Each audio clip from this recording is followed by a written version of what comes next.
Praise the Lord. Pinakamataas na pagpupuri, pagluluwalhati para sa ating pinakamamahal na Panginoong Jesus.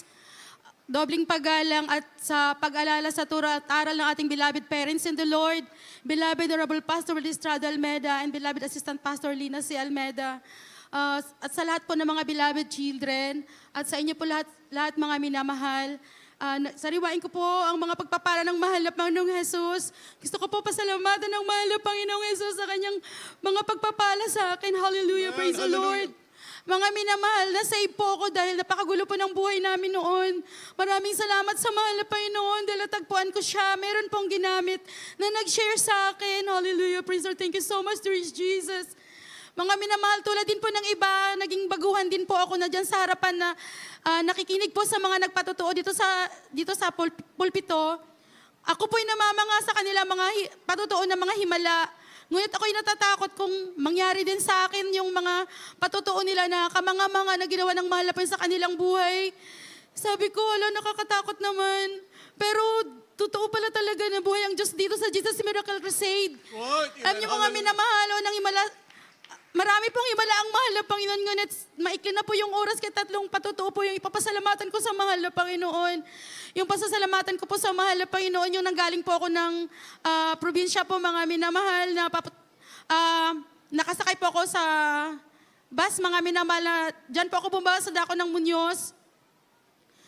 Madaling araw na po yun, kaya wala nagaanong tao at gusto ko pong mag-taxi that time kasi gabi, madaling araw. So, sabi ko, maglalakad ako ng konti pagbaba ng bus, doon sa may bandang malapit sa footbridge. Doon po ako sasakay. Ngunit nung naglalakad na po ako, meron pong tatlong lalaki na sumalubong sa akin, mga minamahal. Nag-declare po sila ng hold up. Sa tatlo po sila. At sa bigla ko rin po, parang nashock po ako, mga minamahal, sa pangyayari dahil ako nga lang po mag-isa. Umikot po yung isa sa likod ko, sinaksak po ako, at ang isa, yung braso niya, sinakal po ako ng kanyang braso, at ang isa ay naatak po yung sling bag ko. Sa oras na yon, wala ko naisip ko na yung sinabi ng mahal na pastor, sa oras ng kigipitan, tumawag ka sa mahal na Panginoon. Hallelujah. Hallelujah. Nagsisi po ako, ngunit bago yun nangyari, nakatingin pa, abang ginagawa nila sa akin yun, nakatingin po ako sa mga taxi drivers na nandun lang din naman sa tabi ko. Malapit lang po sila sa akin. Sana po, tulungan nila ako yun po, kasi nagkatinginan po kami. Ngunit hindi nila ako tinulungan. Hallelujah. Ngunit ang mahal na Panginoon, hindi tayo pababayaan.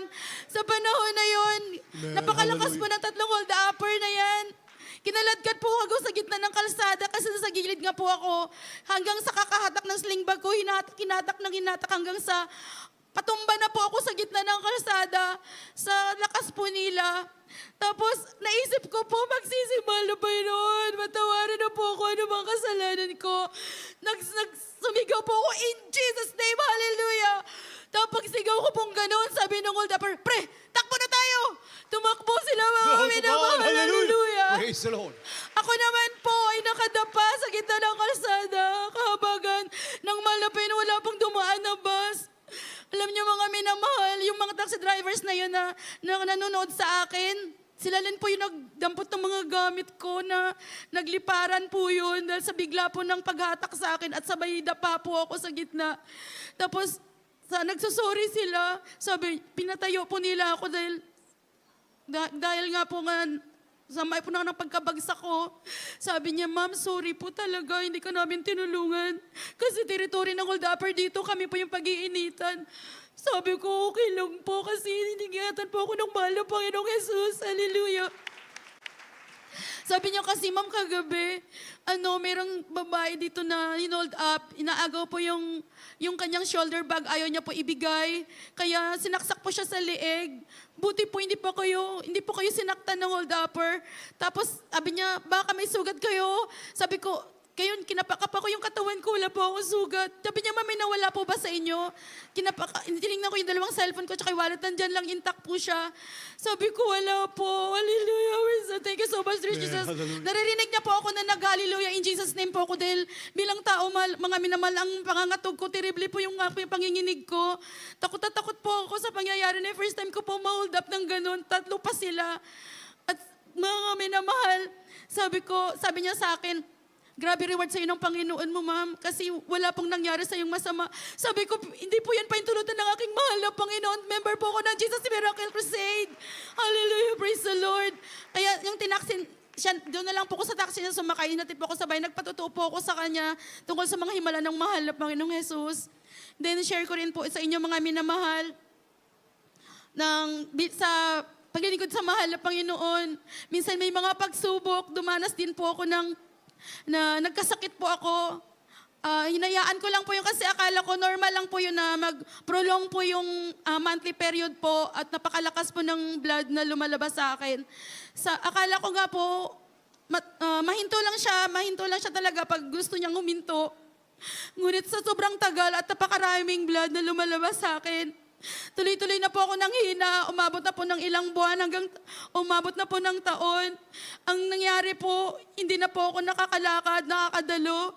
Sobrang hina na po ng katawan ko kasi bilang tao, mga minamahal, konti lang naman po yung dugo natin. Ikong araw-araw ba naman halos 1/4 na balde lumalabas sa akin. Himala na lang po talaga ng mahal na ba't ako nabubuhay? Yes, Hallelujah. glory to God. Hallelujah. Inintay ko po yung kagalingin ko.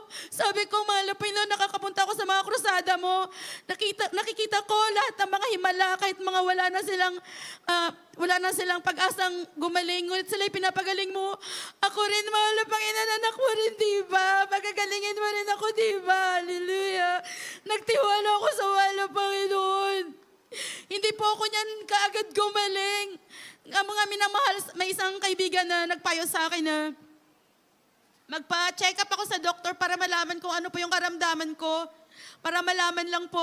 Ayun po, sinunod ko nga po yun. Tapos ang findings po ng doktor sa akin sa pag-check up sa akin, meron po ako 4 na myoma at tumipis po yung lining ng uterus ko. Nagkukos ng bleeding po siya. Marami pong blood clots.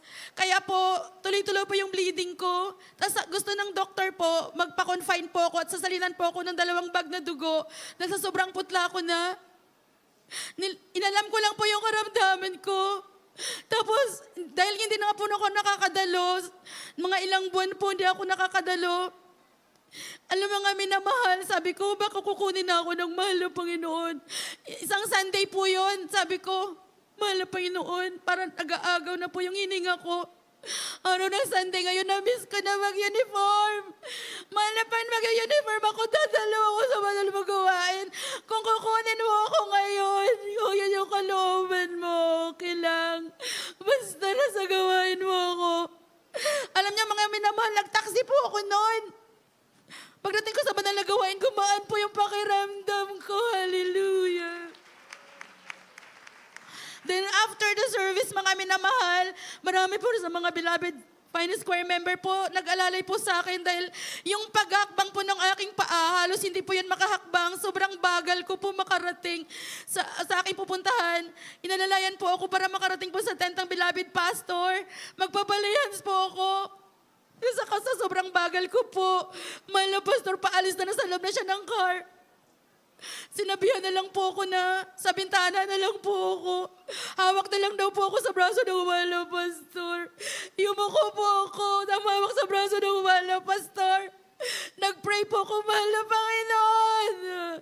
Sa pangunang dalangin ng mahal na pastor. Patawarin mo ako ano ba mga kasalanan ko. Pagalingin mo ako, mahal na Panginoon. May kung anong bagay pumasok sa katawan ko. Instant ako gumaling. Hallelujah. Oh, glory to God. Glory to God. Mabagal po ako magsalita dahil sobrang hina ako na. Nakalimutan ko may sakit ako. Nagsiselfie-selfie na kami dun sa tent. Grabe, mala nang malaping gumaling ako kaagad-agad. Hallelujah. Tapos yung mga nag-alalay sa akin, nakalimutan ko may kasama pala ako. Nakita ko yung sarili ko, umaakit ako sa grandstand ng Amoranto mag-isa. Sabi ko, alo, teka kanina may kasama ako, nasaan na kaya yun? Nandun pa pala sila sa tent na iwan. Tapos ako lang mag-isa doon umakit sa grandstand, walang umalalay sa akin. So, dumiretso ako ng CR kasi mag-change ako. Titingnan ko kung may blood pa. Wala na po mga minamahal. Instant po ako pinagaling ng mahal na Praise the Panginoon. Lord. Glory, hallelujah. Tapos po, bumalik po ako sa doktor, nagpa-check up po ako. Ang result po, clear. Intact na po yung uterus ko. God, glory to God. Clear na po yung ovary ko. Glory to Thank you Jesus. so much. There is Jesus. Pati yung doktor na nag-check up sa akin, sabi niya, hindi ka nag-undergo ng treatment, pero gumaling ka, napakabilis. Sabi ko, member po ako ng Jesus Miracle Crusade. Sabi niya, hindi totoo yan, hindi, walang ganyan. Sabi ko, totoo po ang mahal na Panginoon. Tumayo siya sa table, tapos pinalo niya po ng dalawa niyang kamay yung result ng before and after. Sabi niya, hindi, magpaano ka, magpasarin ka ng dugo, ang putla mo. Sabi ko, sa tagal-tagal na ilang buwan, hindi nga ako namatay. Ngayon pa ba na pinagaling na ako ng mahal na Panginoon? Sabi ko, Dok, magsi-CR lang po ako. Yung dumiretso na ako uwi sa bahay. Sobrang saya ko. Pinagaling ako ng mahal na Panginoon. Thank you so much. Praise the Mga Lord. minamahal, Hallelujah. grabe yung mahal ng mahal na Panginoon sa akin kasi bilang tao, gusto ng mahal na Panginoon ibigay ang panampalataya sa Kanya, magtiwala hanggang uli. Hallelujah, praise the Lord. Tapos mga minamahal, last June lang po ngayong taon, mayroon din po yung malasakit mahal na Panginoon. Hindi ko po sinasadya yun. Palabas na kami ng beloved husband ko sa bahay. Naiwan lang po yung helmet sa loob, kaya kinuha ko lang po, sabi ko ako nakukuha. Tapos nung magsasara na po ako ng pinto, grabe po yung nagmamadali po talaga ako. Yung pagsara, solid kasi yung pintuan namin. Tapos, pagpalabas na po ako, naiwan pala yung kamay ko. Pagsara ng pinto, naputol po yung daliri ko. Hallelujah. Grabe po yung takot ko. Nahawakan ko pa yung nahawak ko sa kabila, nahatak ko pa sa kabila. Nashock po talaga ako, mga minamahal. Tapos, pinunod ko yung skirt ko kasi yun yung tinali ko kasi baka maghiwalay pa sila. Sabi ko, baka dumugtong. Tapos, lumod ako. Sa mahal na Panginoon kami mag-asawa. Sabi ko, mahal na Panginoon, patawarin mo po ako. Gusto ko pang umawit sa'yo, magkukuryo, tapos naputol po yung daliri ko. Mahal na Panginoon, mamag ka, magalingin mo po ako. Nagsumama po ako sa mahal na Panginoon, tapos dumiretso po kami sa hospital. Pagdating po doon, gusto po akong tuturukan po ng vaccine, anti-tetano, kasi nakita nila sa x-ray nga, putol nga po. Tapos mga minamahal, yung nandun na nga po sa, sabi ko, anong gagawin mo? Diyan tuturukan kita. Sabi ko, wag, nirefuse ko po yun. Sabi ko, member po ko ng Jesus Miracle Crusade, hindi po ako nagtitake ng kahit anong medicine. Sabi niya, ba't ganyan po yung turo sa amin? Sabi ko, hindi po tinuro sa amin na bawal ang gamot. Ngunit kung may pananampalataya ka, walang imposible sa mahal na Panginoon. That's right. Hallelujah. Alam niyo mga minamahal, doon sa hospital na yon, hindi pa po ako naasikaso noon. Ang tagal ko po sa labas. Imagine mo, bilang tao lang, gano'n yung kamay mo, hawak-hawak mo lang siya na nakatalit. Grabe yung takot ko. Iyak ako nang iyak sa sobrang sakit talaga. Tapos iyak ako nang iyak hanggang sa inabot na po ng gabi. Lumipat po kami ng hospital sa orthopedic na po ako pumunta. Pagdating po doon, same na rin po ng mga minamahal. Babakunahan naman po ako, injectionan po ako ng kung ano-ano. Sabi ko, nag-refuse na naman po ako, nag-explain po ako na member po ako ng Jesus Miracle Crusade. Hindi po ako mag-detect ng kahit ano. Palilinisan ko lang or kung ooperahan, yun lang po. Pero nag-react po sila hanggang sa lagi po nila ako kinukulit na ganun po yung gagawin. Sabi ko, hindi po. Pinaperma po ako ng waiver, mga minamahal. Ang dami ko pong pinirmahan ng mga waiver sa lahat po ng mga medicine na itatake ko. Lahat yung nagpay-perma po yun. Sabi ko, wala po kayo pananagutan dahil ang Diyos ko ay buhay. Wala ba yung bahala sa akin? Mga minamahal, bilang tao, nag-aalala din po syempre ako. Pero sa likod ng pag-iisip at pag-aalala ko, ang mahal na pa yun ang bahala. Yun ang nag-uudyok sa akin. Alam niyo mga minamahal, sabi niya sa akin, yung doktor na mag-oopera sa'yo, yan, lagot ka doon, hindi ka papayagang, hindi ka tuturukan ng mga gamot at antibiotic at saka anti-tetano. Kasi ma-amputate yung kamay mo, putol na yan eh. Kung hindi ka magtitake, puputulin na yan ang tutuloy-tuloy-tuloy. Sabi ko, ang mahal na pinubahala, makapangyarihang mahal pa higit pa sa doktor. Right. Glory to God. Alam niyo mga Hallelujah. minamahal, nag-pray Glory ako to sa mahal Jesus. na Panginoon. Huwag niyo po talaga ipaintulot na kulitan ako ng doktor, yung mag-opera sa akin, ipuin po yung puso niya na hindi niya na ako kulitin. Tapos mga minamahal, kahabagan ng mahal na pa yun, nakita po ko, ma'am, ako na pa mag-opera sa inyo. Ay, ikaw pala yun. Kahit sana kung counter pupunta, ay, ikaw pala yun. Member na Jesus Miracle Crusade. Yung hindi nagtitake ng gamot, yes po. Nakilala na agad ako, ang daming counter doon. Tapos, kilala na agad kasi, kumbaga, yun nasa naka-encounter na, mayroon palang ganun, hindi nagtitake na kahit malala na yung nangyayari sa'yo, hindi ka pa nagtake ng gamot. Sabi ko, sa mahal na pa yun, walang imposible kung may Yes, pananampalataya glory to ka. God. Glory Hallelujah. to Jesus. Tapos yun na, inugasan na yung kamay ko. Tapos yung operahan niya na, ma'am, titingin ka ba? Sabi ko, hindi po. Natakot po kasi ako. Tapos mga binamal, sabi niya, ma'am, papa, yung uumpisahan niya na po, na yung operahan, lilinisan at tatahiin. Sabi niya, ma'am, paano ka na-save sa Jesus Miracle Crusade? Inopen niya na po yun sa akin. Eh, di ba nga, madaldal nga ako magpatotoo. Dami-dami ko pong patotoo. Lahat ng patotoo ko, pinatotoo ko sa kanya kung bakit ako nagkaroon ng pananampalataya sa mahal na Panginoon. Na noon, hindi ko kilala ang mahal na Panginoon. Ngayon pa ba? Nakilang manggagamot ang mahal na Panginoon. Tapos mga minamahal, habang niya ginagawa yun, sa David, haba-haba ng patotoo ko. Nung natapos yung patotoo ko, sabi niya, ma'am, tapos na rin po yung kamay mo. Sabi mo, thank you so much, Lord Jesus. Glory to God. Glory to Jesus. Grabe, ang malapit nakikinig siya. Malapit na ang sarap na pakinig. Ma'am, saglit lang. Talagang gusto niya elaborate talaga yung ganong bagay.